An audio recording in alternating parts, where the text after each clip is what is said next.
चलिए नमस्कार। सबसे पहले तो आप सबको नव वर्ष की अग्रिम बधाई, और आपके माध्यम से बिहार की जनता को भी मैं नव वर्ष की अग्रिम बधाई दे रहा हूं। जैसा कि आपको पता है, जन स्वराज अभियान पदयात्रा के तहत 2 अक्टूबर गांधी वितिहरवा आश्रम से हम लोगों ने चलना शुरू किया है, और करीब करीब 90 दिन के बाद आज पूर्वी चंपारण के इस प्रखंड केसरिया में हम लोग बैठे हुए हैं। पिछले 3 महीनों में हम लोगों ने पश्चिम चंपारण, पूर्वी चंपारण और शिवहर के ज़्यादातर प्रखंडों, पंचायतों, गांवों और ज़मीन पर जहां पर भी पहुंचा जा सकता है पहुंचकर स्थिति को देखने, जानने, समझने का प्रयास किया है। जो पदयात्रा के उद्देश्य हैं उसके तहत लोगों को ये समझाना, उनको बताना, उनको इस बात के लिए प्रेरित करना कि अगर उनको अपनी स्थिति सुधारनी है, अपने और अपने बच्चों के बेहतर भविष्य की चिंता उनको होनी चाहिए, और आने वाले समय में उनको वोट जाति, धर्म, भारत, पाकिस्तान, पुलवामा, चाइना के बजाय उन व्यक्तियों को देना चाहिए जो उनकी समझ से, उन व्यक्ति या उन दलों को देना चाहिए जो उनकी समझ से उनके और उनके बच्चों के बेहतर भविष्य की दिशा में प्रयास कर सकते हैं। तो एक बड़ा जो पूरे इस अभियान का उद्देश्य है कि लोगों को इस बात के लिए, जनमानस को इस बात के लिए तैयार करना कि हम लोगों की, बिहार की जो 40-50 सालों से स्थिति है, हम लोग देश के सबसे गरीब और पिछड़े राज्य, सबसे ज़्यादा अशिक्षित, सबसे ज़्यादा भुखमरी, सबसे ज़्यादा बेरोजगारी वाले राज्य हैं। तो अगर ये स्थिति सुधरनी है तो इसको कोई दल या नेता अकेले आकर ठीक नहीं कर सकता है। ये ठीक तभी होगा जब यहाँ का जो समाज है, यहाँ के जो लोग हैं, वो अपनी जिम्मेवारियों को समझेंगे और अपने नहीं तो कम से कम अपने बच्चों के लिए इस तरह की जाति, धर्म और दूसरे बेवजह की बातों पर वोट देने के बजाय विकास और बच्चों के बेहतर भविष्य के लिए जब वोट करेंगे तभी वो स्थिति सुधरेगी। अभी तक जितने जगहों पर मैं गया हूँ, ज़्यादातर जगहों पर कम से कम जो लोग मिलने आते हैं, जिनसे हम लोग मिल पाते हैं, उनमें इस बात का एहसास भी है और उनमें इस बात को लेकर सहमति भी है कि ये बात ठीक है। बिहार को अगर बेहतर बनना है तो बिहार में समाज को, बिहार के समाज को ही मिलकर प्रयास करना पड़ेगा। कोई बाहर से भेजा हुआ भगवान का दूत आकर बिहार को सुधारने वाला नहीं है। इसी से जुड़ा हुआ ये भी एक उद्देश्य है कि समाज के माध्यम से सही लोगों की पहचान की जाए, उनको एक साथ एक मंच पर लाने का प्रयास किया जाए। तो आपके माध्यम से मैं ये सूचित भी करना चाहता हूँ कि ये प्रक्रिया जारी है। हर जिले, हर प्रखंड, हर पंचायत में इस काम को किया जा रहा है। पश्चिम चंपारण में जैसे हम लोगों ने इस प्रक्रिया को, पदयात्रा को पूरा कर लिया 48 दिन में, तो वहाँ बहुत बड़े पैमाने पर 15,000 से ज़्यादा ऐसे लोगों को चिन्हित किया गया या किया जा रहा है, क्योंकि प्रक्रिया अभी चल रही है। जो प्रखंड के स्तर पर जिन लोगों ने ये सहमति जताई है कि वो जन स्वराज के संस्थापक बनना चाहते हैं या जन स्वराज की इस नई राजनीतिक व्यवस्था की सोच के संस्थापक बनना चाहते हैं, पश्चिम चंपारण के बाद हम लोग पूर्वी चंपारण में हैं। ये संख्या यहाँ पर क्या होती है ये आपको जैसे जैसे समय आगे बढ़ेगा वो बताएंगे। लेकिन पश्चिम चंपारण में ये पहले लॉट में करीब, जब हम लोगों ने वहाँ जिले का सम्मेलन किया था छोड़ने से पहले, तो संख्या करीब करीब उस समय 6,000 के आसपास थी। वो लोग जिले के सम्मेलन में आए भी, लोगों ने मत के आधार पर अपना ओपिनियन भी दिया कि जन स्वराज को आगे कैसे बढ़ाया जाना चाहिए। पश्चिम चंपारण से निकलने के बाद उस संख्या में बहुत तेजी से बढ़ोतरी हुई है। कई लोग जो ये बात कर रहे हैं या जिनके मन में यह आशंका रहती है कि पदयात्रा के दौरान जो एक चैटर बिल्ड हुआ है या जो लोगों में उत्सुकता जगी है, पदयात्रा के बाद उसका क्या होगा। तो मैं पश्चिम चंपारण को उदाहरण के तौर पर आपको बताना चाहता हूँ। जब जिला मैंने छोड़ा था तो करीब करीब 6,000 लोग ऐसे थे जो इसके संस्थापक सदस्य बनना चाहते थे। वो संख्या बढ़ के आज जिन लोगों ने अप्लाई किया हुआ है या जो लोग कंसिडरेशन में हैं वो 50,000 के आसपास है, और 15,000 से ज़्यादा लोग तो ऐसे हैं जिनको उस प्रक्रिया से गुजार के, जांच के, परख के, देख के, सर्वे करके जिनका नाम ठीक पाया गया, जिनको आगे अभी उसकी सूची जारी होगी। तो पहले चरण में आने वाले कुछ दिनों में, जनवरी के आने वाले 15-20 दिनों में पश्चिम चंपारण के हर प्रखंड से इन जो करीब करीब पहले 500 लोगों की जो सूची है वो जारी की जाएगी। अगर 500 हर प्रखंड से भी पश्चिम चंपारण से नाम जारी हो तो संख्या हो जाती है करीब करीब 10,000। तो मैं जो आपको बता रहा हूँ कि अभी एक प्रयास है, मैं आपको 14-15 हज़ार का नंबर बता रहा हूँ, लेकिन चूंकि प्रखंडों में बराबरी रहे इस वजह से एक प्रयास है कि हर जगह से 500 नाम पहले चरण में घोषित किए जाए।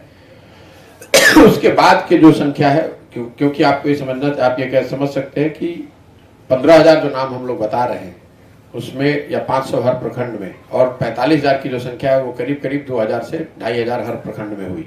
दोनों के बीच का जो अंतर है वो इसलिए है कि जो लोग बनना चाहते हैं, जो लोग संस्थापक सदस्य बनना चाहते हैं, ये ऐसा अभियान नहीं है जिसमें आप पर्चा फाड़कर मेंबर बन सकते हैं।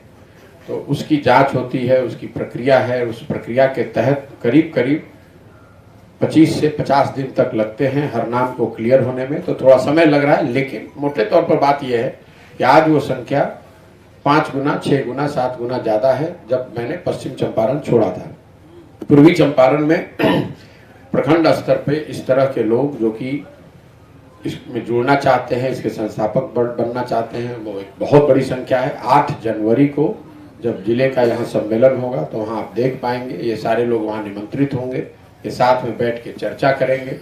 ये लोग इन बातों की पर भी मत देंगे कि जन सुराज अभियान को आगे कैसे बढ़ाया जाना है, क्या इस अभियान को गैर राजनीतिक ही रहना चाहिए हमेशा के लिए, या इसको दल में परिवर्तित किया जाना चाहिए, इसके साथ चुनाव लड़ना चाहिए कि नहीं लड़ना चाहिए, अगर लड़ना चाहिए तो कौन सा चुनाव होना चाहिए। इन सारे विषयों पर बैलेट पेपर के माध्यम से, जैसे पश्चिम चंपारण में मत पड़े वैसे पूर्वी चंपारण मोतिहारी में मत पड़ेगा। वहाँ हवाई अड्डे ग्राउंड पर, मैदान पर जो जिले का सम्मेलन है उसमें इस बात को लेकर सारे लोग बैठेंगे, चर्चा होगी और आगे का निर्णय लिया जाएगा। ये अभी तक की जो जन सुराज अभियान को लेकर जो सोच है। इसके साथ साथ एक और जो हम लोग वादा कर रहे हैं, सबको समझा रहे हैं कि जन सुराज का अभियान जो है, इसका एक उद्देश्य यह है कि बिहार के हर पंचायत के लिए विकास की 10 साल की योजना बनाना। तो करीब करीब 300 से ज़्यादा, 315 से ज़्यादा पंचायत जो पश्चिम चंपारण में है और करीब 400 पंचायत जो पूर्वी चंपारण में है, इन प्रखंडों की योजनाओं को भी पर भी काम चल रहा है। और जो मेरा वादा है कि पदयात्रा खत्म होगी तो बिहार से के 8,000 से ज़्यादा पंचायतों के अलग अलग, ऐसा नहीं कि एक पूरे बिहार का, एक हर पंचायत का 10 साल के विकास का योजना बनाकर जारी करेंगे, ताकि आप ये देख पाएंगे कि आपके प्रखंड में, जैसे मान लीजिए केसरिया में आप बैठे हैं तो केसरिया में जितने पंचायत हैं, हर पंचायत का अलग अलग विकास का योजना, वहाँ क्या समस्या है, जमीन पर हम लोगों ने क्या देखा, उसका कैसे समाधान होगा।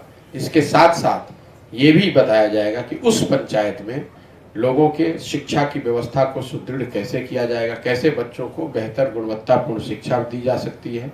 ये भी बताया जाएगा उस योजना में कि उस पंचायत में क्या प्रयास किए जाएंगे ताकि किसानों की आमदनी को बढ़ाया जा सके। और तीसरा, हर पंचायत में 500 से 1,000 तक रोजगार के नए अवसर कैसे पैदा किए जाएंगे, इसका पूरा विस्तृत योजना बनाकर पंचायत वाइज जारी करेंगे, ताकि लोग इसको देख सकें, समझ सकें, मूल्यांकन कर सकें और अगर सही लगे तो उसको अपना सकें।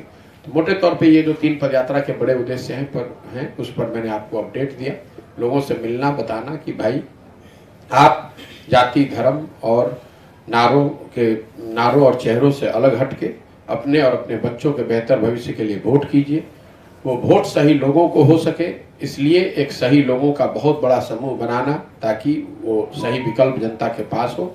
और अगर जनता सही लोगों को चुन ले तो भी उनके पास एक कार्य योजना हो, ताकि बिहार के विकास के लिए अगले 10 वर्ष में एक सार्थक प्रयास किया जा सके। इन तीनों बातों को समेटने का प्रयास किया जा रहा है।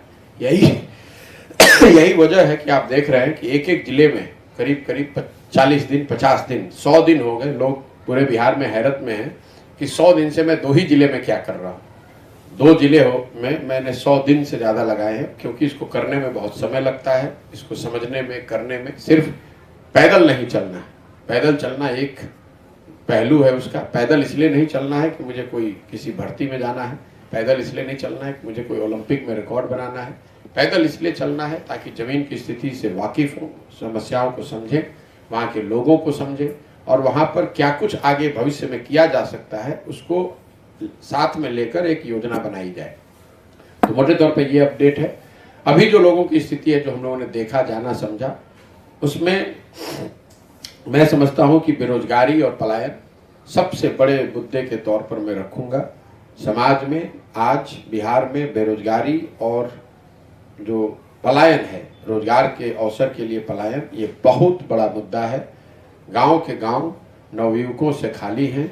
गाँव में ज़्यादातर आपको बच्चे, महिलाएं और बूढ़े मिलेंगे, कम से कम हम लोग को तो वही मिल रहे हैं, और नवयुवकों की संख्या बहुत कम है।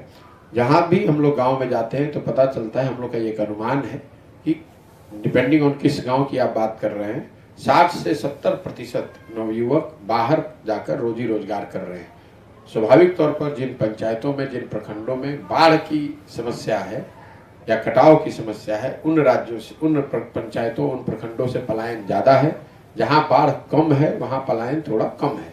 लेकिन पलायन एक बिहार के समाज की एक बहुत बड़ी सामाजिक, आर्थिक, राजनीतिक सच्चाई है, जिसको समझना और सिर्फ चर्चा करने की बात नहीं है। पहले से सबको पता है कि यहाँ से पलायन बहुत होता है, उसके लिए मुझे गांव-गांव घूमने की जरूरत नहीं है। लेकिन गांव-गांव घूमकर उसकी विकरालता का, उसका सामाजिक जो पहलू है कि लोग पूरे पूरे जीवन अपने परिवार के साथ कभी रहते ही नहीं हैं, वो साल में कभी एक बार आते हैं। जिन लोगों के साथ जो बाहर गए हैं उनके साथ दुर्घटना होती है तो परिवारों पर क्या बीतती है। वो बच्चे जो बाहर चले गए, उनके बच्चे जो यहाँ छोटी उम्र में बड़े हो रहे हैं, बच्चे बड़े हो रहे हैं, माता पिता, कभी फादर ने उसको देखा ही नहीं, पिताजी को कभी अवसर ही नहीं मिला कि अपने बच्चों के साथ रहें। तो इन पहलुओं को भी गहरी समझ बन रही है। लेकिन पलायन और बेरोजगारी सबसे बड़ा मुद्दा है। दूसरा जो बड़ा इशू हर जगह है, जो सब लोग जानते हैं, वो शिक्षा का पूरी तरीके से ध्वस्त हो जाना। पूरी शिक्षण व्यवस्था बिहार में एकदम ध्वस्त है। जहाँ तक मैं 100 दिन में अभी देख पाया हूँ, इसका एक सबसे बड़ा कारण है सरकार की शिक्षा को लेकर उदासीनता। वो तो है ही, और वो जमीन पर परिलक्षित हो रहा है या दिख रहा है इस स्वरूप में कि फिजिकल इंफ्रास्ट्रक्चर, शिक्षकों और बच्चों का समायोजन ना होना। मतलब जहाँ पर बिल्डिंग है, मैदान है, ग्राउंड है, क्लासरूम है, वहाँ शिक्षक नहीं है समुचित मात्रा में, समुचित संख्या में। जहाँ शिक्षक हैं वहाँ बिल्डिंग नहीं है, जहाँ दोनों है वहाँ बच्चे नहीं है। तो इन तीनों चीज का में समायोजन न होने की वजह से सरकार के हजारों करोड़ रुपए जो खर्च हो रहे हैं, उसका कोई समुचित लाभ बिल्कुल समाज को मिल नहीं पा रहा है। ज्यादातर लोग जो भी अफोर्ड कर सकते हैं वो शिक्षा के लिए प्राइवेट कोचिंग, प्राइवेट शिक्षकों या प्राइवेट स्कूलों पर डिपेंडेंट है। सरकारी स्कूलों में नामांकन लोगों ने इसलिए करा रखा है ताकि वहां से कुछ खिचड़ी या साइकिल या जो कुछ भी बेनिफिट मिल सकता है वो उसको मिल पाए। कॉलेजेस की जो हालत है, कॉलेज में ज़्यादातर लड़के यही बताते हैं कि वो एडमिशन, नामांकन कराने वहाँ जाते हैं, एडमिट कार्ड लेकर परीक्षा देने जाते हैं और फिर डिग्री लेने जाते हैं। यहाँ किसी भी कॉलेज में, बड़े बेतिया में भी मैंने देखा और पूर्वी चंपारण के भी कॉलेजेस में देख रहा हूँ, पढ़ाई होती हुई कहीं न दिख रही है, ना किसी ने ऐसा स्वीकारा है। तो मैं एक लाइन में ये कहूँगा बिहार की शिक्षा व्यवस्था के लिए कि स्कूलों में खिचड़ी बांटी जा रही है और कॉलेजेस से डिग्री बांटी जा रही है, पढ़ाई दोनों में कहीं नहीं हो रही है। यही वजह है कि जो लोग, ज़्यादातर लोग अशिक्षित हैं या जिनको पेपर पर डिग्री मिल भी गया है, उनका भी शैक्षणिक स्तर ऐसा नहीं है जो उनके लिए जीवन में कुछ सुधार का जरिया बने या उनको रोजी रोजगार का जरिया बने। पलायन, बेरोजगारी और शिक्षा के बाद जो सबसे बड़ी समस्या हम लोग को सुनने को मिलती है वो है किसानों की। स्वाभाविक तौर पर बिहार का एक बड़ा समाज खेती पर निर्भर है। किसानों की यहाँ जो स्थिति है, एक तात्कालिक समस्या जो लोग बता रहे हैं और हर जगह आप लोग भी रोज सुन रहे हैं, खाद और बीज का अनुपलब्ध होना या उसकी बड़े पैमाने पर दिनों दिन बढ़ती हुई कालाबाजारी। धान जब मैंने शुरू किया था उस समय धान की कटाई नहीं हुई थी, उस समय भी यूरिया के लिए मारामारी चल रही थी। आज जब लोगों ने गेहूं की बुआई कर दी है, अभी भी यूरिया की स्थिति उससे और बदतर हुई है। और ज्यादातर जगहों पर तीनों जिलों में लोगों ने यही बताया है कि यूरिया 500 से 1200 रुपए, डिपेंडिंग ऑन कि आप नेपाल के बॉर्डर से, सीमावर्ती क्षेत्र से कितना करीब है। इसकी लोगों को 500 से 1200 रुपए तक यूरिया की कीमत और डीएपी और पोटास पर 500 रुपए से 800 रुपए ब्लैक देना पड़ रहा है। और पैसे से भी ज़्यादा जो लोगों को कठिनाई हो रही है समय पर इसका उपलब्ध ना होना। मुझे ऐसे लोग भी मिले जहां गांव में 4 बजे से महिलाएं लाइन लगाकर खड़ी हैं सुबह में, इस कड़कड़ाती इस ठंड में महिलाएं 4 बजे 5 बजे सुबह से लाइन में लग रही हैं ताकि सुबह में उनको खाद मिल सके, उनके परिवार वाले आकर खाद ले सकें। कई जगह लोगों ने पुलिस लाठीचार्ज की बात कही है। तो खाद की एक बहुत बड़ी समस्या यहाँ पर समझ में आ रही है। लेकिन जो किसानों की जो बदहाली है उसका जो स्ट्रक्चरल इशू जो समझ में आता है वो है जल संसाधन का बिल्कुल ही एक तरह से उसका जमीन पर सही तरीके से उसको इम्प्लीमेंट नहीं कर पाना। ज़्यादातर खेत यहाँ या तो वहाँ पानी पहुँच नहीं रहा है या फिर वो बाढ़ से प्रभावित है। जैसे शिवहर जैसा जिला आप ले लें, शिवहर जिले में सिंचित भूमि 1% है, मतलब एश्योर्ड इरिगेशन वाली जमीन सिर्फ 1% है और 54% जमीन ऐसी है शिवहर में जो बाढ़ जहाँ आता है या जो बाढ़ से प्रभावित है। तो ऐसी स्थिति में किसान के लिए बहुत ही मुश्किल है। जो इरिगेशन की सुविधा है चंपारण, दोनों चंपारण में, चूंकि ये पुराने जिले हैं तो यहाँ पहले से कैनाल का सिस्टम कुछ बना हुआ है, लेकिन ज़्यादातर जगहों पर कैनाल रख रखाव के अभाव में या तो बंद हो गए हैं या वहाँ पर पानी सही से नहीं आ रहा है, वहाँ से किसानों को पानी नहीं मिल रहा है। इसको जब हम लोगों ने आंकड़ों में देखा तो पता चला कि पिछले 10 साल में बिहार में नेट इरिगेटेड एरिया 11% से कम हो गया है। मतलब जो भूमि पर पहले सिंचाई की सुविधा थी वो भी अब धीरे धीरे खत्म हो गई है। तो जहां पर कैनाल हैं, पानी पहुंचना चाहिए था, वहां पानी पहुंच नहीं रहा है। और दूसरी मार जो है वो है बाढ़ की है, नदियों के रास्ते बदलने से कटाव की है। तो किसानों को जल संसाधन को लेकर जो वाटर मैनेजमेंट का इशू है वो दोहरी मार है, या तो सूखा है या फिर बाढ़ है। स्वाभाविक तौर पर जिन एरिया में बाढ़ नहीं है वहां किसानों की स्थिति थोड़ी बेहतर है, जहां बाढ़ है वहां पर तो बिल्कुल ही हालत खराब है। इसके साथ साथ किसानों के लिए जो बड़ी समस्या है वो है भूमि का बहुत छोटा होना। यहाँ बिहार में जो किसान है, जो खेती किसानी करते हैं, वो बहुत मार्जिनल फार्मर है। सबसिस्टेंस फार्मिंग यहाँ पर है, मतलब जीने खाने के लिए लोग खेती करते हैं। 91%, ये आपके जानकारी के लिए बता रहा हूँ, 91% बिहार में किसान जो है जिसके पास जमीन है उसमें 91% लोग ऐसे हैं जिनके पास 1 हेक्टेयर से कम जमीन है। तो बहुत छोटी जमीन है और ये देश के आंकड़े के मुकाबले बहुत ज़्यादा है। इस वजह से किसानों की जो हालत है वो इतनी ही है कि अगर वो खेती कर भी रहे हैं तो अपना पेट भर सकते हैं। खेती किसानी करके कोई अपने परिवार का भरण पोषण, पढ़ाई लिखाई, वो स्वास्थ्य की चिंता नहीं कर सकता है। खेती के बारे में एक जो बड़ी समस्या यहाँ पर जल संसाधन, खाद बीज की अनुपलब्धता के साथ साथ और भूमि का छोटा होने के साथ साथ ये है कि किसानों को फसलों के दाम नहीं मिलते। अगर आप देखेंगे धान की अभी कटनी हुई है, मैं पिछले 2 महीने से यहाँ पैदल चल रहा हूँ, ज्यादातर किसानों ने 1200 रुपए से 1500 रुपए का रेंज बताया है जिसमें उन्होंने धान की बिक्री की है। धान का जो सरकारी मूल्य है वो 20,050 रुपए है और लोग करीब करीब 30-40% डिस्काउंट में अपना धान बेच रहे हैं। जब इसको मैंने आंकड़ों में देखा तो पिछले 10 साल में बिहार में 13% धान ही सरकारी मूल्य पर खरीदा गया है और गेहूं के लिए ये औसत 1% है। इसका परिप्रेक्ष्य आपको दे दूं, पंजाब जैसे राज्य में 70% धान और गेहूं सरकारी मूल्य पर खरीदा जाता है।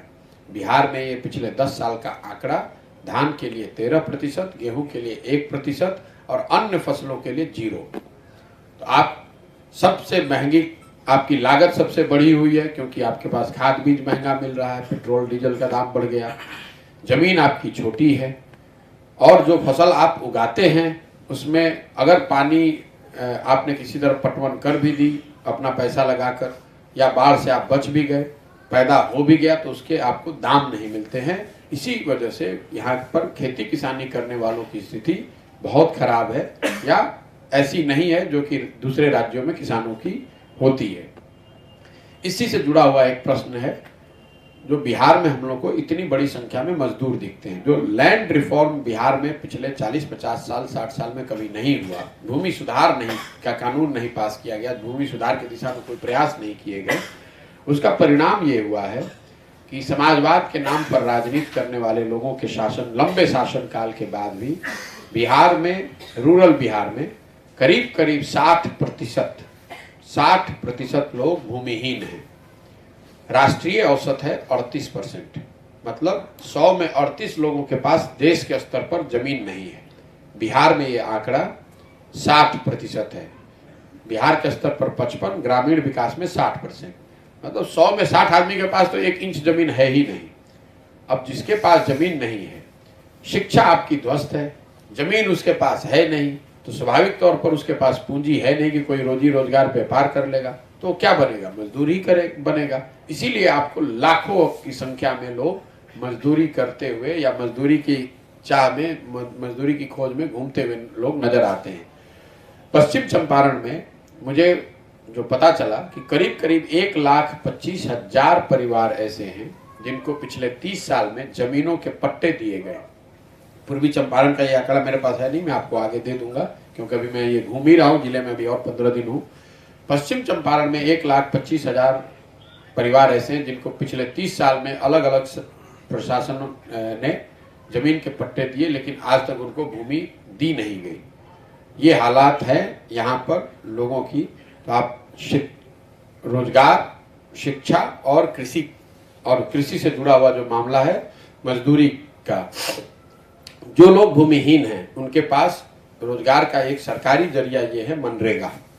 मनरेगा के जरिए उनको सरकार की ओर से, केंद्र और राज्य सरकार की ओर से एक तरह से संवैधानिक सुविधा दी गई है कि उनको कम से कम 100 दिन का रोजगार मिल जाए, ताकि उनको खाने पीने की दिक्कत न हो। बिहार में मनरेगा का आंकड़ा है 40%, मतलब अगर 100 लोगों को रोजगार 100 दिन का मिल सकता था तो वो सिर्फ 40 दिन ही मिला। ऑफटेक जो है मनरेगा का वो एग्जैक्टली 39% है बिहार के स्तर पर, और आपके जिले का, बिहार के भी अंदर पूर्वी चंपारण का सबसे खराब 33% है। मतलब 100 दिन का अगर रोजगार मिल सकता था तो उसके बदले में सिर्फ 33 लोगों को रोजगार मिला। ये इतने दुख की बात है, इसलिए कि ये पैसा बिहार के लोगों को मिलना चाहिए था, उनको न मिलके ये पैसा हम लोग दिल्ली में सरेंडर कर रहे हैं, क्योंकि मनरेगा में पैसा आपको राज्य सरकार को खर्च नहीं करना होता है। जो पैसा केंद्र देती है उसको आप खर्च करते हैं और फिर आगे का पैसा क्लेम करते हैं। तो बिहार की, यहाँ की जनसंख्या, यहाँ की गरीबी रेखा के हिसाब से बिहार की एलिजिबिलिटी, योग्यता करीब करीब 12,000 करोड़ हर साल की है। हम लोग केंद्रीय बजट से 12,000 करोड़ रुपए तक ले सकते हैं। उसके बदले में बिहार में 3500 से 4,000 करोड़ रुपया ही लिया जा रहा है, और उसमें जो बंदरबाट है उसकी तो चर्चा आप हमसे बेहतर जानते हैं। मनरेगा में 30 से 40% का सीधा पीसी, जो दलाली का नया नाम बिहार में बना है पीसी, 30 से 40% उस राशि में से भी लोग, जनप्रतिनिधि और अधिकारी लूट रहे हैं। तो ये हालात हैं यहाँ पर। रोजगार, पलायन, कृषि और भूमिहीन मजदूरों की जो स्थिति है उनकी। इसके साथ साथ 2 बड़ी योजनाएं जो केंद्र की चल रही हैं राज्य और देश के स्तर पर। एक है प्रधानमंत्री गरीब कल्याण योजना, जिसमें व्यक्ति को या लाभार्थी को 5 किलो अनाज मिलना है हर महीने। बिहार में करीब करीब ये मानक बना दिया गया है, और लोगों ने भी मान लिया है कि ये 5 किलो नहीं 4 किलो ही मिलता है। कहीं 4, कहीं 4.5। दोनों जिलों में घूमने के बाद मैंने जो पाया कि ये सच्चाई है कि लोगों को 4-4.5 किलो ही अनाज मिल रहा है।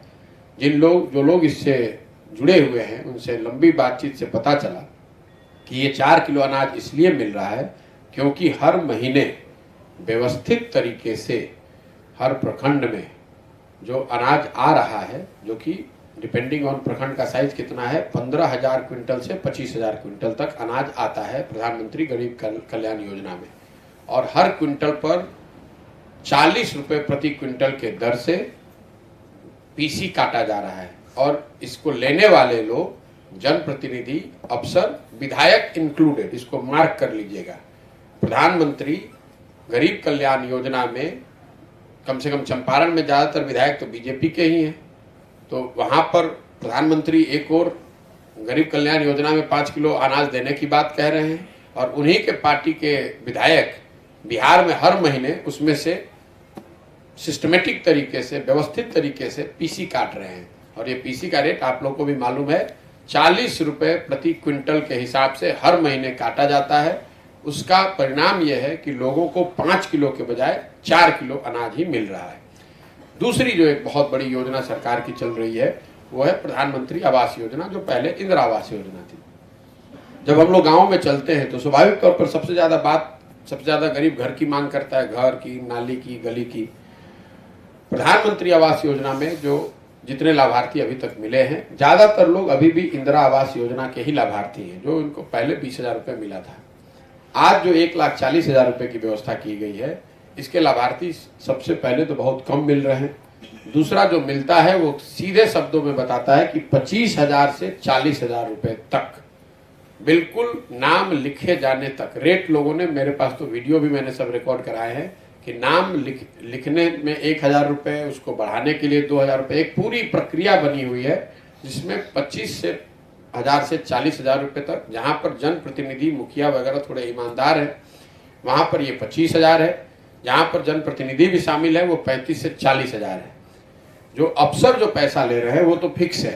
वो ज्यादातर जनप्रतिनिधि भी बता रहे हैं कि अगर हम ईमानदार हैं, हम पैसा नहीं लेंगे तो भी लोगों को 20,000 से 25,000 रुपये तो देना ही है, वरना इंदिरा आवास, प्रधानमंत्री आवास उनको नहीं मिल सकता है। तो ये दूसरी स्कीम हो गई केंद्र सरकार की, अनाज और घर। तीसरी एक बहुत बड़ी योजना यहाँ चली है, वो पूरे देश में चली, स्वच्छ भारत अभियान के तहत शौचालयों का निर्माण। शौचालयों के निर्माण में जो बात हम लोग को समझ में आई, मैं गाँव से निकलता हूँ, खुले में शौच बिहार के हर गांव की आज भी सच्चाई है। ओडीएफ का अगर किसी ने सर्टिफिकेट दिया है तो वो पूरी तरीके से जाली या फेक है, उसमें कोई उसका मतलब नहीं है। ज़्यादातर लोगों ने ये बताया, जो मैंने ज़मीन पर पाया, कि बिहार में फिर यहाँ पर भी व्यवस्थित तरीके से इसमें लूट हुई है। 12,000 रुपया लाभार्थी को दिया गया और उससे 2,000 से लेकर 6,000 रुपये तक वापस वसूल लिया गया। ज़्यादातर जगहों पर ये रेट 2,000 ही है। कुछ जगहों पर जो ज़्यादा गरीब लोग हैं, जानकारी नहीं है, उन्होंने 4-4 हज़ार रुपये भी लिख दिए हैं। और जो लोग ये बताते हैं कि बैंकों से डायरेक्ट ट्रांसफ़र हो रहा है, तो लोग मोडस बताते हैं कि आप बैंक में ही ट्रांसफ़र हो रहा है। बैंक के बाहर दलाल इन अफसरों के, जनप्रतिनिधियों के बैठे रहते हैं। जैसे आप बैंक से निकलते हैं वो पैसा आपसे ले लिया जाता है। तो शौचालयों में 2,000 से 6,000 रुपये तक दिए गए हैं। शौचालय या तो बनाए नहीं गए, या बने हुए शौचालयों के नाम पर पैसे बांटे गए, या जिन्होंने बनाए भी तो उसके यूज की तो बात ही मत कीजिए। तो ये तीनों जो सरकार की बड़ी योजनाएं चल रही हैं, उसकी धरातल पे सच्चाई ये है। स्टेट गवर्नमेंट एक जो बड़ी योजना चला रही है वो है हर घर नल के जल और नाली गली। ये 7 निश्चय का हिस्सा था। जब 2015 में 7 निश्चय की परिकल्पना की गई थी तो सबसे बड़ा बजट उस समय नालियों और गलियों के पक्कीकरण के लिए, जहां तक मुझे याद है, उसका शुरुआती अनुमान था कि करीब करीब 2015 से 20 के बीच में 80,000 करोड़ रुपया खर्च किया जाएगा, ताकि गांवों के गलियों के और नलियों के, सड़कों के नहीं, गलियों और नलियों का पूरा पक्कीकरण हो। नालियों को घरों की नाली से जोड़ा जाए और बड़ी नाली को लाकर कहीं उसके जल के निस्तारण की व्यवस्था की जाए। अभी तक मुझे एक भी गांव ऐसा नहीं मिला, मैं रिपीट कर दे रहा हूं, अभी तक मुझे कोई एक भी गांव ऐसा नहीं मिला जिसमें नली गली योजना के तहत गलियों और नालियों का पक्कीकरण कर दिया गया हो।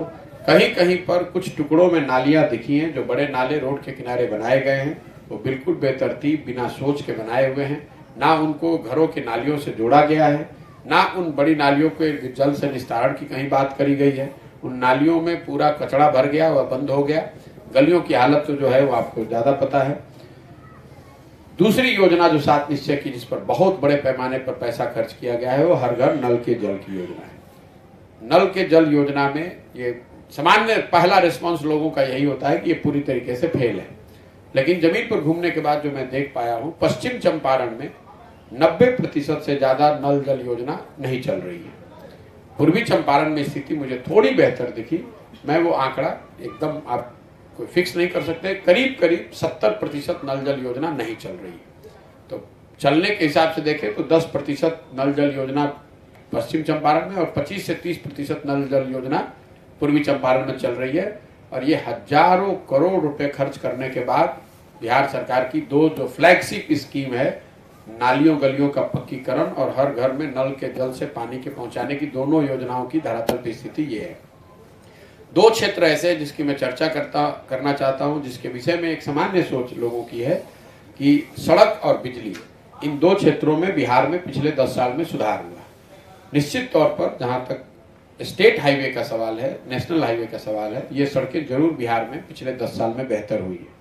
लेकिन ग्रामीण सड़क, जिसको लेकर मुख्यमंत्री का दावा है कि सड़कें हर गांव को पक्की सड़क से जोड़ दिया गया है, मैं फिर बिल्कुल दावे से इसको कह रहा हूं और हम लोग समय समय पर वीडियो भी जारी करते हैं। ग्रामीण सड़कों की स्थिति भयावह है। करीब करीब मुझे ऐसा लगता है, मैं तो लालू जी के टाइम में गांव गांव नहीं गया हूं, लेकिन जो लोगों से बातचीत से पता चलता है कि लालू जी के जंगल राज में जो स्थिति ग्रामीण सड़कों की थी, करीब करीब वही स्थिति ग्रामीण सड़कों की आज भी है। बड़े बड़े गांव 8,000, 10,000, 12,000 वाले गांव में भी गांव के अंदर सड़क नहीं है।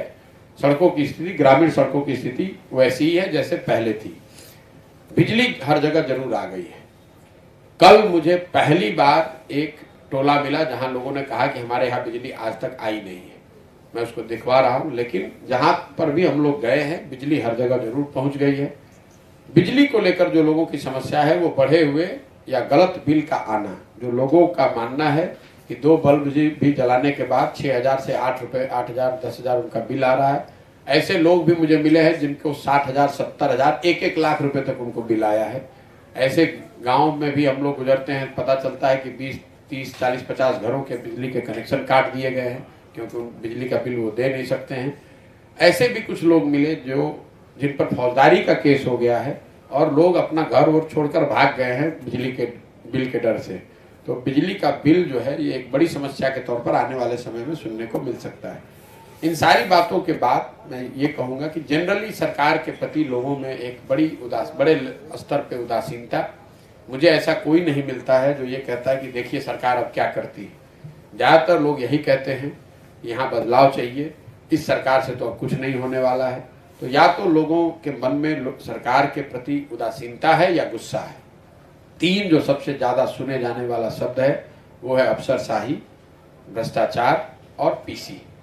ये 3 शब्द करीब करीब हर व्यक्ति अपने तरीके से, ये चाहे उसकी समस्या कुछ भी हो, इन 3 बात की चर्चा हर व्यक्ति कर रहा है कि साहब अफसरशाही बहुत है। दूसरा, कोई काम, सरकारी काम आप किसी भी कार्यालय में बिना भ्रष्टाचार, बिना पैसे के नहीं करा सकते हैं। और तीसरा, सरकार की कोई ऐसी योजना नहीं है जिसमें सिस्टमेटिक तरीके से बहुत बड़े पैमाने पर दलाली / पीसी नहीं काटा जा रहा है। तो मोटे तौर पे ये मेरा अभी तक का अनुभव रहा है। बाकी अब आप अपने सवाल कर सकते हैं। आपकी पद यात्रा कितने दिन की होगी? देखिए, ये दिन निश्चित नहीं है और किलोमीटर भी निश्चित नहीं है। एक अंदाज था जब हम लोगों ने शुरू किया था कि ये 3500 किलोमीटर में हम लोग पूरा बिहार देख सुन समझ पाएंगे। और अभी तक का करीब 100 दिन चलने के बाद मेरा अनुमान ये है कि ये करीब 5,000 किलोमीटर से ज़्यादा चलेंगे। मेरे लिए ये महत्वपूर्ण नहीं कि मैं कितने किलोमीटर चल रहा हूँ, कितने दिन चल रहा हूँ। पदयात्रा, जैसा मैंने आपको बताया, मुझे कोई किसी भर्ती में नहीं शामिल होना है, मुझे कोई ओलंपिक रिकॉर्ड नहीं बनाना है।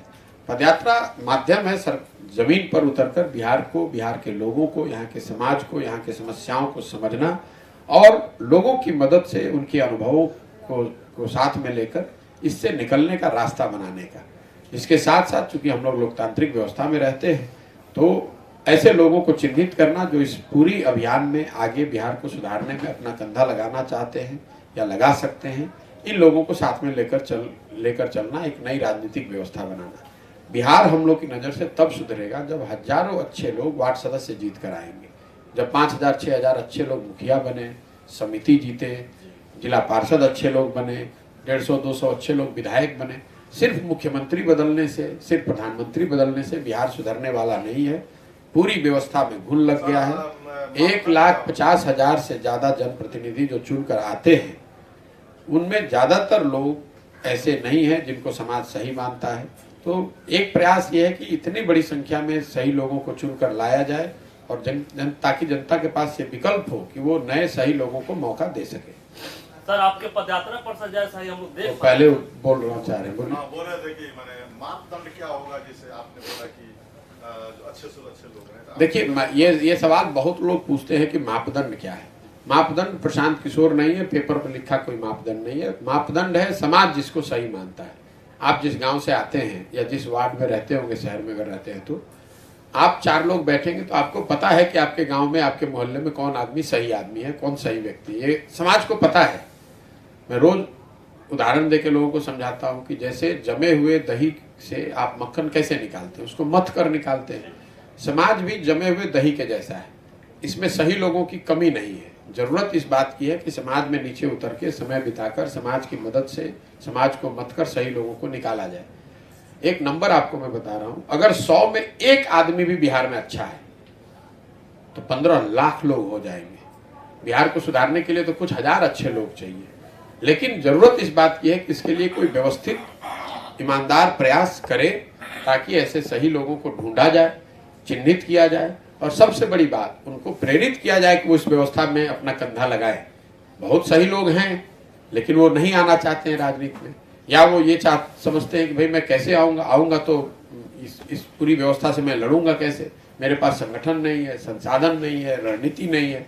तो मेरी भूमिका इसीलिए मैं जब रोज कहता हूँ कि मैं जनसुराज का नेता नहीं हूँ, मैं इसका सूत्रधार हूँ, ताकि इन सारे लोगों को साथ में लाया जाए, उनको ये विश्वास दिलाया जाए कि नहीं, अगर आप साथ में आएंगे तो समाज की मदद से ऐसी व्यवस्था बनाई जा सकती है। आप अकेले नहीं कर सकते हैं, लेकिन एक समूह में आकर इस काम को किया जा सकता है। और अभी आपके आने से पहले मैं वो बता रहा था कि वो संख्या जो अभी मुझे दिख रही है वो इतनी बड़ी संख्या है कि हम लोग को तो दिक्कत हो रही है ढूंढने निकालने में, उनको जांचने परखने में। 6000 की संख्या बढ़ के 15,000 हो गई और 15,000 की संख्या बढ़ के अभी पश्चिम चंपारण में 45,000 हो गई। तो लोगों की कमी नहीं है, लोगों के उत्साह में या इस बात को समझकर इसमें जुड़ने में कमी नहीं है, लेकिन इसको करने में समय लगेगा, क्योंकि पूरे बिहार में अगर करना है तो इसके लिए बड़ी व्यवस्था बनानी पड़ेगी, उसको एक व्यवस्थित तरीके से आगे बढ़ाना पड़ेगा। वही प्रयास कर रहे हैं। पिछले 2 महीने से आपका ये पद यात्रा चल रहा है। 3 महीने हो गए। सॉरी 3 महीने से चल रहा है। जब से ये आपने पद यात्रा शुरू किया है, जो बिहार की पार्टियां हैं, चाहे वो नेशनल लेवल पर हो चाहे बिहार की क्षेत्रीय पार्टियां, एक सवाल हमेशा ये उठाने कि आखिर प्रशांत किशोर ना जॉब में है, नहीं सत्ता में है, नहीं किसी पद पे है, तो फिर इनके पास इतना पैसा आ कहाँ से रहा है, जो इतना तामझाम, इतनी सारी तैयारी। देखिए, पहले तो आप लोग पत्रकार भी जो हैं, मतलब बिहार में नीतीश जी और लालू की चाचा भतीजा की सरकार है, और इस गरीब और पिछड़े राज्य में आधे सरकार, आधा राज्य चलाने वाले लोगों के पास अपनी पार्टी को चलाना, चुनाव लड़ना, राजनीतिक सामाजिक गतिविधियों के लिए उनके पास पैसा आ जा रहा है। प्रशांत किशोर वही व्यक्ति हैं जिनके मदद से बने हुए आज 6 राज्यों में मुख्यमंत्री हैं। जब मैं मुख्यमंत्री कहता हूं तो पत्रकार चलाते हैं कि 6 मुख्यमंत्री मदद कर रहे हैं। मुख्यमंत्री मदद नहीं कर रहे हैं, लेकिन 6 राज्यों में उन लोगों की सरकार है जिनके सरकार में आने में, जीतने में हमने कंधा लगाया है। तो मुझे अपने अभियान को चलाने के लिए वो संसाधन उन लोगों से मिल रहे हैं जहां पर सरकारों के बनने में हमने कंधा लगाया है, प्रयास किया है। और जॉब में है नहीं और क्या नहीं। अभी आप लोग, जब मैं ये काम नहीं करता था तो आप ही पत्रकार लिखते थे कि मुझे सैकड़ों करोड़ रुपए मिलते हैं इस काम को, और अभी मैं भिखमंगा हो गया, मुझे गाड़ी रखने के लिए पैसे नहीं है। कुछ भी, मतलब जो किसी ने कह दिया और आपने उसको उठा लिया। आपने कभी जो, और बिल्कुल ठीक बात, आपको पूछना चाहिए कि ये पैसा कहाँ से आ रहा है, लेकिन कभी आपने हिम्मत जुटाई ये पूछने के लिए कि जदयू को पैसा कहाँ से आ रहा है, आरजेडी को पैसा कहाँ से आ रहा है। ये लोग 25-25, 30-30, 40 साल से पार्टी चला रहे हैं। कभी आप पत्रकार में किसी ने हिम्मत की लालू यादव से पूछने की, नीतीश कुमार से पूछने की, जरा बताइए तो पैसा कहाँ से आ रहा है? कौन सा यहाँ उद्योगपति है जो आपको पैसा दे रहा है? ये जितना जो पीसी है, जितना करप्शन है, ये तो इन्हीं लोगों का किया हुआ है। हम तो आपको बता रहे हैं, कैमरे पे बता रहे हैं कि पैसा कौन दे रहा है, और चेक से ले रहे हैं और चेक से उसको जारी करेंगे। आप इनको भी बोलने दीजिए 6 महीना 1 साल और फंसने दीजिए इसमें आके बोल के, उसके बाद आपको दिखाएंगे कि पैसा किसने दिया है, चेक से दिया और कहाँ दिया है। सर सवाल ये नहीं है सर, सवाल ये है कि आपका जो बजट सर जो होगा सर, अब आप पूरे बिहार का पदयात्रा करेंगे, एटलीस्ट सर अरबों रुपए का सर होगा सर। अरबों का मतलब क्या होता है सर? अरबों का हो सकता है 10 अरब हो, 5 अरब हो सर। ये खर्च बहुत मोटा सर है सर। आपके टीम में बहुत सारे लड़के और लड़कियां भी सर काम करी है जो कि बिना आपको नहीं मालूम है, जो व्यवस्था मैंने बनाई है इससे पहले, जिसका नाम आईपैक है, उसमें 4000 बच्चे पूरे देश में काम करते हैं। उसके लिए हमको पदयात्रा करने की जरूरत नहीं हो। तो 4000 बच्चे, उनको सैलरी नहीं मिल रही, और आज से नहीं 10 बरस से वो व्यवस्था चल रही है।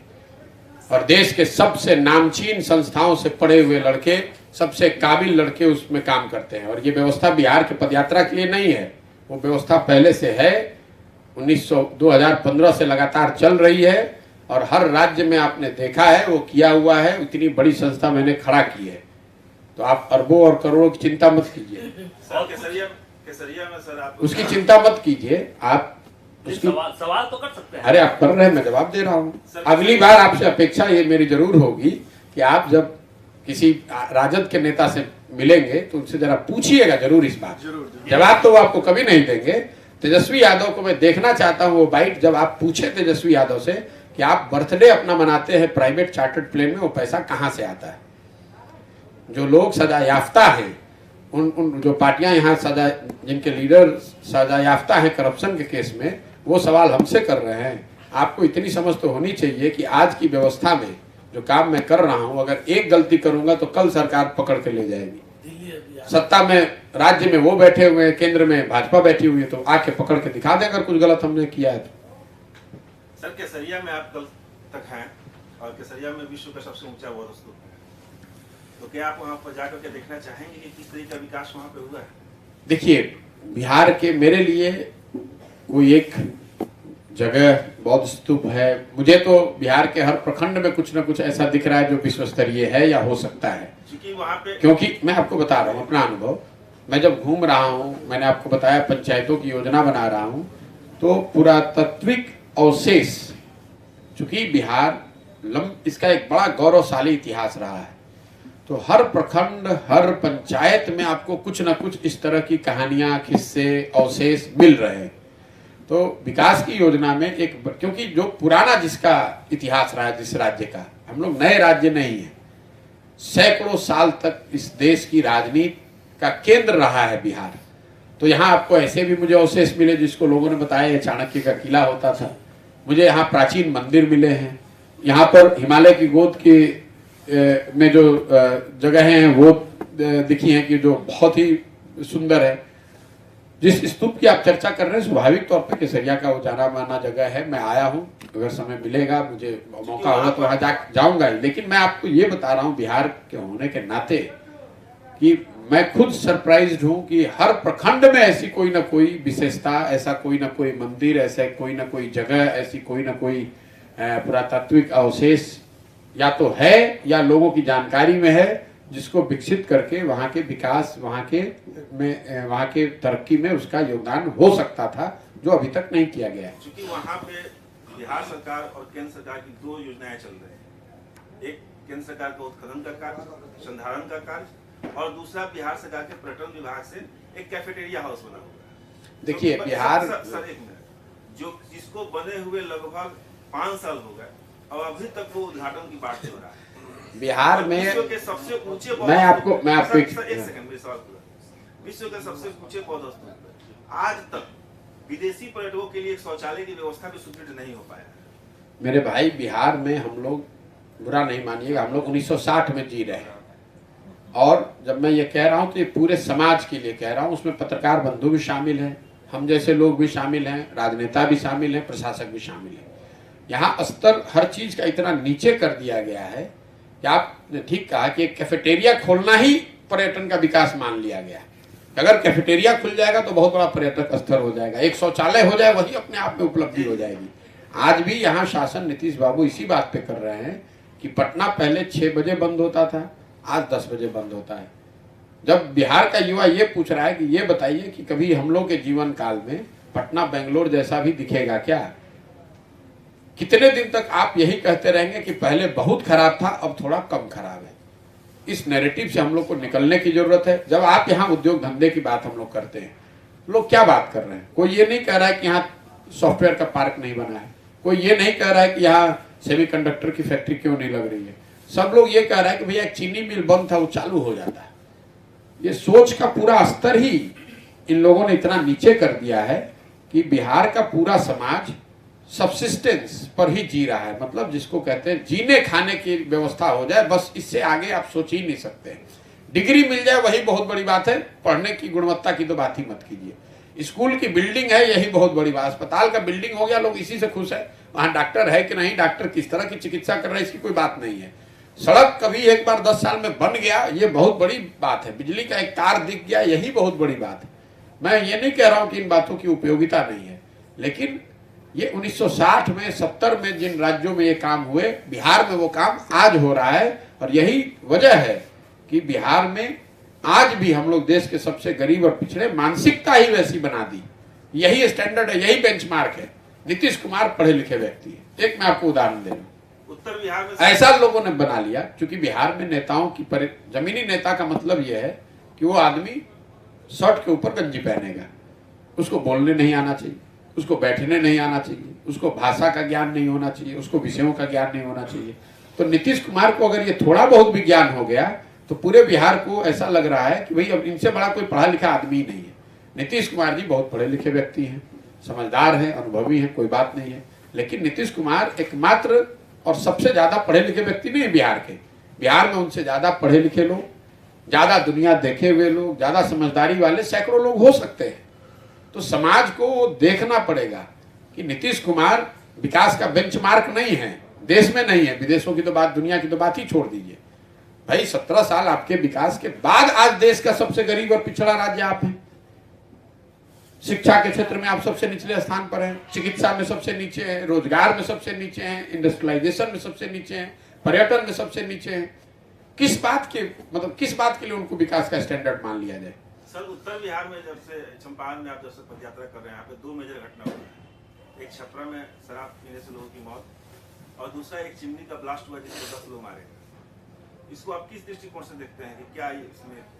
देखिए, शराबबंदी को लेकर जिस दिन से मैं बिहार में आया हूं, बिना कॉमा फुल स्टॉप के मैं एकदम इन्हीं शब्दों में रिपीट कर दे रहा हूं। उसी दिन से कह रहा हूं, शराबबंदी पूरी तरीके से फेल है और इसको हटाया जाना चाहिए। भाजपा की तरह ये नहीं कि फेल है, लागू होता तो अच्छा होता। मैं कह रहा हूं ये लागू हो ही नहीं सकता, इसको हटाइए।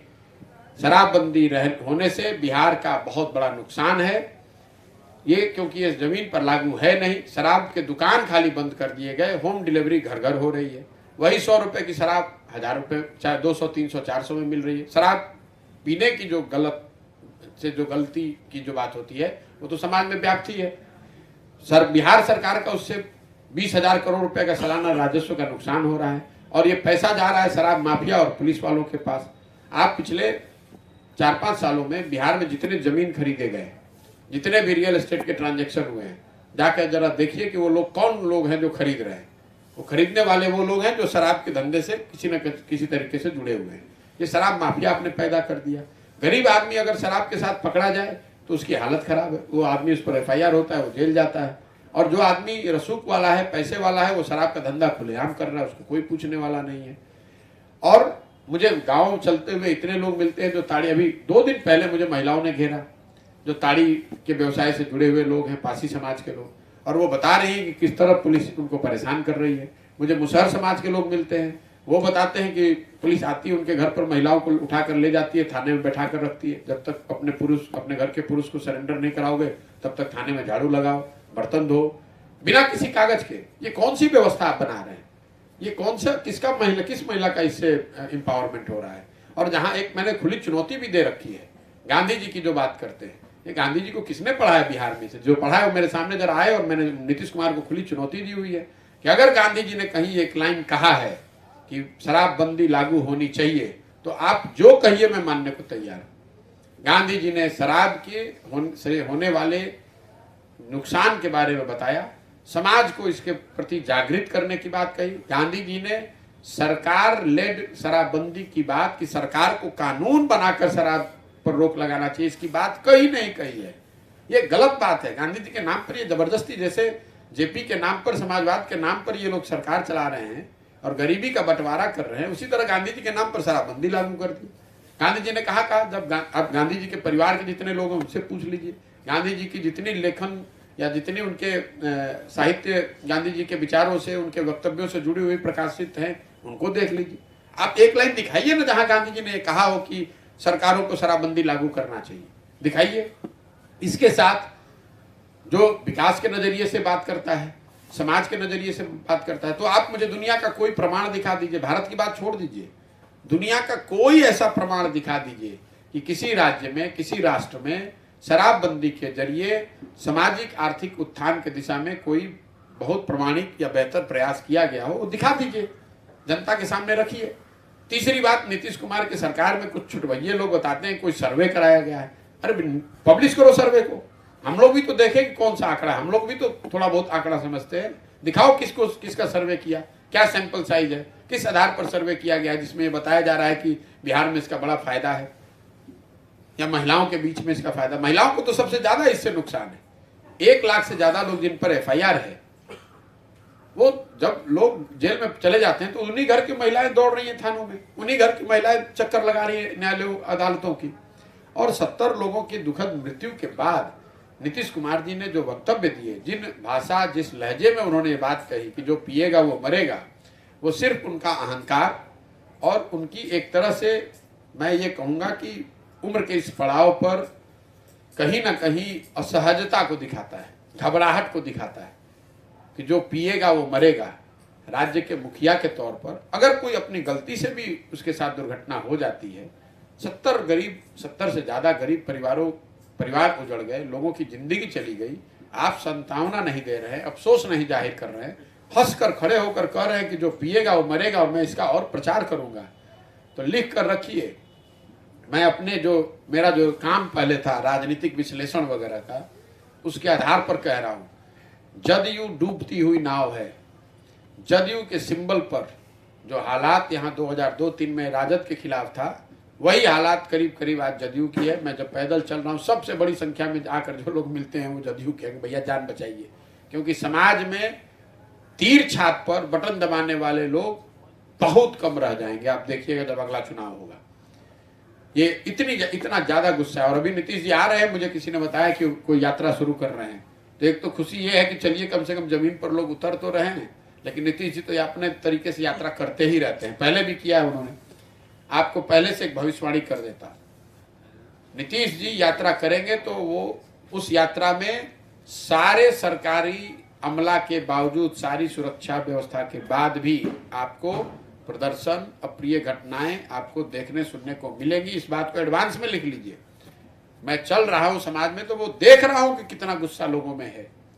जिन किसानों को यूरिया नहीं मिल रहा है और नीतीश जी वहां यात्रा करेंगे तो आपको क्या लगता है कि वो किसान चुप बैठे रहेंगे? लोग सर आपसे एक बात कहा, जदयू के लोग मिलते हैं और कहते हैं कि बचा लीजिए, तो क्या भविष्य में ना बचा लीजिए? जदयू में नहीं, जदयू तो मैंने, जदयू के लोग, हाँ, अरे हर पार्टी के लोग मिलते हैं, उसमें जदयू के लोगों को ये सबसे ज्यादा एहसास है कि अब ये बचने वाला नहीं है। क्या ऐसा है कि उन लोगों को आपके द्वारा, जब आपकी ये संस्था जो है राजनीति में उतरेगी, तो उन लोगों को जगह दिया जाएगा? नहीं भैया, ये वो हर व्यक्ति, समाज का जो व्यक्ति सही है, इससे इतनी बड़ी संख्या में भाजपा के लोग भी मिलते हैं, RJD के भी लोग मिल रहे हैं, वो तो हर पार्टी के लोग मिलते हैं। हमने कोई दल तो बनाया नहीं है। आप चाहे किसी दल से जुड़े हैं या किसी दल से नहीं जुड़े हैं, आपको उसी प्रक्रिया से होकर गुजरना पड़ेगा। उस प्रक्रिया में उन मानकों पर आप खरे उतरेंगे और आप इस सोच से अलाइन होंगे कि नहीं, यही व्यवस्था में हमको जुड़ना है, तो आपका स्वागत है। आप दल से जुड़े हों या न जुड़े हों, लेकिन अगर आप इस व्यवस्था से नहीं जुड़ना चाहते हैं, सामूहिकता में लोकतांत्रिक व्यवस्थाओं की जो मर्यादा है उसका पालन नहीं करना चाहते हैं, तो जन सुराज में कोई इसकी जगह नहीं, उनकी जगह नहीं है। आप चाहे जिस बैकग्राउंड से आते हो।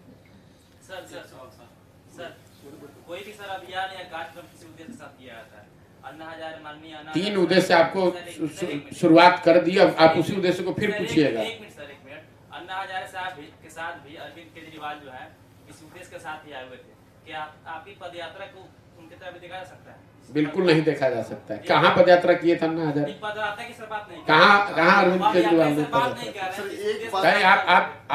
आप अमरूद को आम से कंपेयर मत कीजिए। हो सकता नहीं है, बिहार में एक नई राजनीतिक व्यवस्था बनाने के लिए ही कर रहे हैं। आप काहे डाउट में हैं? हम रोज कह रहे हैं, चिल्ला के आप सुन नहीं रहे। वो पीसी वाले अपने बात कही कि मेरे लोग पीसी लेते हैं, जो बड़े संख्या में जो बिहार के जो एमएलए हैं। एमएलए नहीं, मैंने स्कीम, अरे भैया मैंने ये कहा, अरे बोल ही रहा हूँ, फिर से रिपीट कर देता हूँ।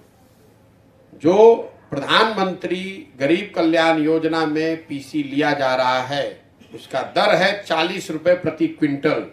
वो पैसा बांटा जा रहा है जनप्रतिनिधियों और अधिकारियों के बीच में बंट रहा है, जनप्रतिनिधियों में एमएलए इंक्लूडेड। सर ये सवाल, इसका जवाब दे दीजिए ना, जिसे बहुत सारे इंटेलेक्चुअल ये सवाल करना चाह रहे हैं कि आखिर ये आप अगर ये पार्टी आपका पॉलिटिकल पार्टी में कन्वर्ट होती है, ये जनसुराज, उसमें अगर आप पार्टी में आते हैं, सत्ता में आते हैं, एमएलए होते हैं, तो फिर इस चीज से आप कैसे अपने एमएलए को बचा सकते हैं? क्या गारंटी है? क्योंकि इसी समाज से तो वो एमएलए चुन के जीवन में गारंटी तो किसी चीज की नहीं है, ठीक है ना। सही मतलब बेसिक जो प्रेमाइस है कि एक आदमी ईमानदार है, एक चोर है। आप चोरों का संगठन बनाइएगा तो चोरी होगा, ईमानदारों का संगठन बनाइएगा तो ईमानदार रहिएगा। सर आपने कहा कि गारंटी क्या है? करप्शन है बिहार में, हर चीज में करप्शन है, बट बिहार में आपने कहा कि हमने कंधा लगाया था 6 स्टेट में, आपने 6 स्टेट में कंधा लगाया, आपके कंधा से वो 6 स्टेट में सरकार बना। क्या आपको लगता है कि उन 6 स्टेटों में आपने जहां कंधा लगाया वहां करप्शन नहीं है? मैं कहाँ कह रहा हूँ कि नहीं। तो फिर आपने कंधा किस बेस पे वहां पे लगाया? क्या आपका मानक क्या था वहां पे कंधा लगाने का? मानक तो हमने नीतीश कुमार को भी यहाँ मदद की थी। सुन लीजिए, अब आपने सवाल किया, उसका जवाब सुन लीजिए। 10 साल हमने उस काम को किया, पूरे देश में किया, किसी से पैसा नहीं लिया आज तक। सुन तो लो भाई, आपने लिया, आप पत्रकारिता करते हैं, महीना पाते हैं ना? महीना नहीं मिलता आपको? कुछ जो काम करते हैं कुछ पैसा और रुपए कमाते हैं ना, परिवार चलाने के लिए करते हैं ना, चोरी नहीं ना कर रहे हैं। अपनी क्षमता से, अपने परिश्रम से वो काम करते हैं। 10 साल हमने उस काम को देश में किया और इतने बड़े स्तर पर किया जो किसी ने नहीं किया है। उसमें सफलता भी मिली और 10 साल में किसी ने उंगली नहीं उठाई कि मैंने कोई उसमें गलती किया है। अगर आप ढूंढ कर निकाल दीजिएगा कि मैं कोई गलती मैंने की है तो बात सवाल पूरा ये हो तो पहले आप सुन लो उसका। जिन राज्यों में हम लोग चुनाव जीत गए हैं, मैं वहां पर वापस पैर रखने भी नहीं जाता हूं। अगर आप जाकर देखेंगे, सवाल करने से पहले जाकर देख लीजिए, मैं शपथ विधि समारोह में भी नहीं जाता हूं। इसलिए नहीं जाता हूं कि अगर सब जीतने के बाद वहां रहिएगा तो पैसा ही कमाने, ग्लोरीफाइड नेटवर्कर या दलाल बन जाइएगा। वहां जीत गए, वहां आंध्र प्रदेश जीत गए, तो अगर पैसा कमाना होता तो आंध्र प्रदेश में बैठेंगे कि आके बंगाल में चुनाव लड़ेंगे? बंगाल में चुनाव खत्म हुआ, छोड़कर चले आए। तो वहां पर जो लोग चुनकर आए हैं, अब वो सरकार भ्रष्ट है कि ईमानदार है, ये जिम्मेवारी उन लोगों की है जिन्होंने उनको चुना है। ये जिम्मेवारी हमारी हो जाएगी। नहीं सर, वो मैं कहना चाह रहा था कि सर आपने जो वहाँ चुनाव प्रचार वो लोग को किया या सरकार पे आपने जो, आप कह रहे किस बेसिस पर उनका मदद किया? हाँ जी सर, आप 1000 बार ये सवाल का जवाब आपको नहीं, नेशनल स्तर पर दे चुके हैं। 10 साल ये सवाल पूछा गया कि किस बिना पर आप किसी को मदद करने के लिए चुनते हैं। जी सर। 2014 में आपको एग्जाम्पल दे, उदाहरण देके बताता हूं बिहार के लिए, आप ज्यादा समझिएगा। 2014 में मैंने नीतीश कुमार की मदद की, आज हम नीतीश कुमार का ही शिकायत कर रहे हैं। तो क्यों 2014 में मदद की? इसलिए मदद की कि 2014, और उसी नीतीश कुमार का आज विरोध कर रहे हैं। 2014 का नीतीश कुमार वो व्यक्ति है जिसकी बिहार में या देश में बिहारी होने के नाते मेरा एक मन में सम्मान था कि ये इस आदमी ने 2005 से 12-13 में बिहार को सुधारने की दिशा में एक सार्थक प्रयास किया है। ये आदमी बीजेपी के मशीनरी के सामने चुनाव हार गए। जब वो मेरे से मिलने आए तो मैंने ये कहा कि अगर आप चुनाव की व्यवस्था की वजह से हार गए हैं तो उसके लिए चिंता मत कीजिए, मैं ताकत लगाऊंगा, आप वापस मुख्यमंत्री बनिए, जो बिहार का काम है उसको करें आप, मैं भी अपनी ताकत लगाऊंगा। उनकी मदद की। लेकिन अब आपका सवाल हो सकता है कि भाई आज उन्हीं का विरोध कर रहे हैं आप। तो 2014 के नीतीश कुमार और आज के नीतीश कुमार में जमीन आसमान का फर्क है, नेता के तौर पे, प्रशासक के तौर पर और मानवता के तौर पे भी। आपको उदाहरण दे देता हूं। प्रशासक के तौर पर उनकी 2005 से 2012-13 तक छवि क्या थी कि बिहार में सुधार हो रहा है, कुछ बेहतरी हो रही है। आज उसी नीतीश कुमार की 17 के बाद से इमेज क्या है कि इन्होंने पद पर बने रहने के लिए पूरे बिहार को एक तरह से छोड़ दिया है, जो होना है हो, मैं मुख्यमंत्री बना रहा हूं। जिस राजनेता नीतीश कुमार की मैंने मदद की थी, ये नीतीश कुमार 2014 में अपना चुनाव हारे नहीं थे। लोकसभा में उनकी पार्टी को झटका लगा था, लोकसभा में उनकी पार्टी हारी थी, फिर भी उन्होंने पद छोड़ दिया था, मांझी जी को मुख्यमंत्री बनाया था। वही आज 2020 में चुनाव हार गए हैं। 243 के विधानसभा में अगर आप 42 एमएलए जीते हैं तब तो आप हार गए हैं। फिर भी हारने के बाद भी कोई ना कोई जुगत लगा के, कभी कमल के साथ, कभी लालटेन के साथ सरकार में बने हुए, मुख्यमंत्री बने हुए हैं। तो राजनेता के तौर पे फर्क देख लीजिए, राजनीतिक मोरालिटी की जो बात होती है। तीसरा मानवता के आधार पर, जो सबसे ज्यादा इंपॉर्टेंट है, एज ह्यूमन बीइंग। मैं जिस नीतीश कुमार की मैंने 2014 में मदद की थी, मैं उस नीतीश कुमार को जानता हूं जिसने गैसल असम में रेल दुर्घटना होने पर 290 लोगों की मृत्यु पर इस्तीफा दे दिया था। तब के प्रधानमंत्री अटल बिहारी वाजपेयी जी ने उनको मना किया कि नहीं, इस्तीफा देने की जरूरत नहीं है। फिर भी इन्होंने ये कहा कि नहीं, इतने लोगों की मृत्यु हुई है, मैं पद पे नहीं रह सकता हूं। वही नीतीश कुमार, हजारों लोग कोरोना में मर गए, लाखों बच्चे रोड पर महीनों तक मारे मारे फिरते रहे, नीतीश कुमार ने उनकी मदद करने का कोई प्रयास नहीं किया, अपने घर से बाहर तक नहीं निकले। तो आपको फर्क नहीं दिख रहा नीतीश कुमार में, 2014 के नीतीश कुमार में और आज में? तो मेरा मानक यही है, जब मुझे लगता है कि वो व्यक्ति ठीक है तो उसकी, और लोकतंत्र क्या कहता है, आपको जो अच्छा लगा आज उसको आप वोट दीजिएगा, लेकिन अगले 5 साल वो आदमी काम नहीं करेगा तो अगली बार फिर आप इसीलिए उसको वोट देते रहिएगा क्योंकि पीछे उसने आपने वोट दिया था उसको। ये कोई बंधुआ मजदूरी है कि एक बार किसी का समर्थन कर दिए तो जीवन भर। लोकतंत्र ये कहता है कि उनको 5 साल किन्हीं एजम्पशंस पे, विश्वास पर आप वोट दीजिए। अगर उन मानकों पर खरे उतरे तो उनके साथ बने रहिए, मानकों पर खरे न उतरे तो उनसे अलग होइए, दूसरे को चुनिए, नहीं तो लोकतंत्र चलेगा कैसे? ठीक है भैया, बहुत बहुत धन्यवाद।